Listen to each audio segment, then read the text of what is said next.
Il s'agit dans cet exercice de résoudre dans R l'équation x-5 facteur de 2x-4 égale 2x-4 facteur de 3x plus 7. Cette équation est intéressante à résoudre, elle fait un petit peu réfléchir. Une première idée qu'on pourrait avoir, que beaucoup d'élèves ont, c'est en observant cette équation-là, de remarquer qu'il y a un facteur commun à gauche et un facteur commun à droite, 2x-4. Et une tentation grande consiste à vouloir simplifier par 2x-4 à gauche et à droite, et donc à se ramener à une équation x-5 égale 3x plus 7.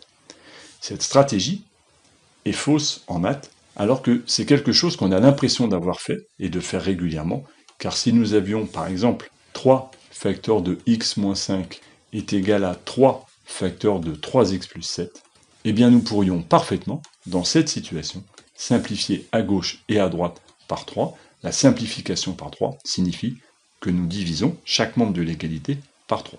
Pourquoi ici, dans cette équation-ci, nous avons le droit de diviser par 3 chaque membre de l'égalité et donc de simplifier par 3, et pourquoi dans le cas qui nous intéresse, cela est faux? Eh bien la différence est que dans le deuxième cas, celui que je vous ai proposé, le plus simple, ici, on divise par 3, et 3 est un nombre évidemment non nul, et quand on peut diviser par un nombre non nul, qui m'amènera à résoudre cette équation-là, puisque de gauche à droite, je vais donc faire cette opération qui existe bien, diviser par 3. Alors que dans le cas qui m'intéresse, si je voulais simplifier par 2x-4, cela revient à diviser les deux membres de l'égalité par 2x-4. Il faut absolument mettre du sens quand vous faites des étapes dans des résolutions de problèmes, notamment en calcul littéral. Rayer, barrer, simplifier ne sont pas des opérations mathématiques. Là, l'opération pour simplifier est une division, et vous devez savoir que lorsque je divise par un nombre, je dois absolument vérifier qu'il ne soit pas nul. Or, dans le cas le plus simple tel qu'il a été traité en bas, il n'y a pas de problème, je peux diviser par 3 parce que 3 est non nul. Dans le cas qui m'intéresse ici, 2x-4 est une expression qui peut s'annuler, évidemment, pour la valeur x est égal à 2. Si je remplace x par 2, 2x moins 4 fait 2 moins 2, 4 moins 4, 0. Cette expression va s'annuler. Et donc, dans le cas de figure où x est égal à 2, cela m'amènera à une division par 0. Et vous devez savoir qu'on n'a pas le droit de diviser par 0. Cette opération-là n'existe pas. Il n'est pas possible de trouver un quotient tel que ce nombre-là multiplié par 0 fasse 3.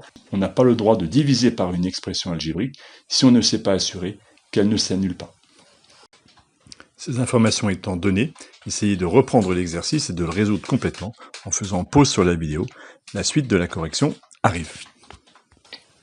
Pour résoudre une telle équation, développer serait une impasse car elle nous amènerait à des expressions du second degré. Nous avons à gauche une expression factorisée et à droite une expression factorisée.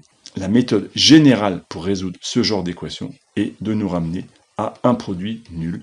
Ce sont les équations produits nuls qui sont la clé de résolution de ces exercices. La stratégie consiste donc à avoir égal à 0 à droite, ce que nous n'avons pas ici, puis il faudra factoriser l'expression de gauche pour arriver à ceci. Comment peut-on avoir une expression égale à 0? Il suffit donc de soustraire le terme de droite de chaque côté. J'ai bien le droit de soustraire un nombre de chaque côté. La soustraction ne pose pas de problème, contrairement à la division. Je peux bien soustraire à gauche et à droite par une quantité, même si elle est nulle, il n'y a pas de problème. J'observe maintenant ce que j'avais déjà remarqué tout à l'heure, mais qu'il y a un facteur commun. Maintenant, les deux facteurs communs sont du même membre de mon égalité. Je vais pouvoir factoriser avec, et je vais donc pouvoir factoriser par 2x moins 4, qui va être facteur, je peux mettre un crochet, de x moins 5, moins, et attention ici, il me faudra bien une parenthèse autour du 3x plus 7, pour ne pas commettre d'erreur de signe. On est donc arrivé maintenant à un schéma d'un produit nul. On va simplifier dans mon crochet. Le premier facteur, lui, ne bouge pas. Et le deuxième facteur, x moins 5 moins 3x. Il y a donc x moins 3x, cela va me faire moins 2x. Et il y a moins 5 moins 7. Attention, cela fait moins 12. On arrive maintenant à une équation produit nul.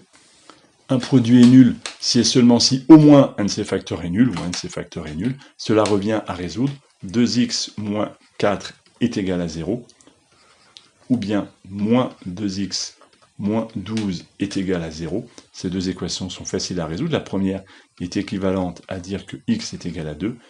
et la deuxième est équivalente à dire que x est égal à moins 6. Les solutions de cette équation sont donc moins 6 et 2. N'hésitez pas à vous abonner en cliquant en bas à droite ou à retrouver d'autres exercices du même type sur le site mathsguyon.fr. Bon courage.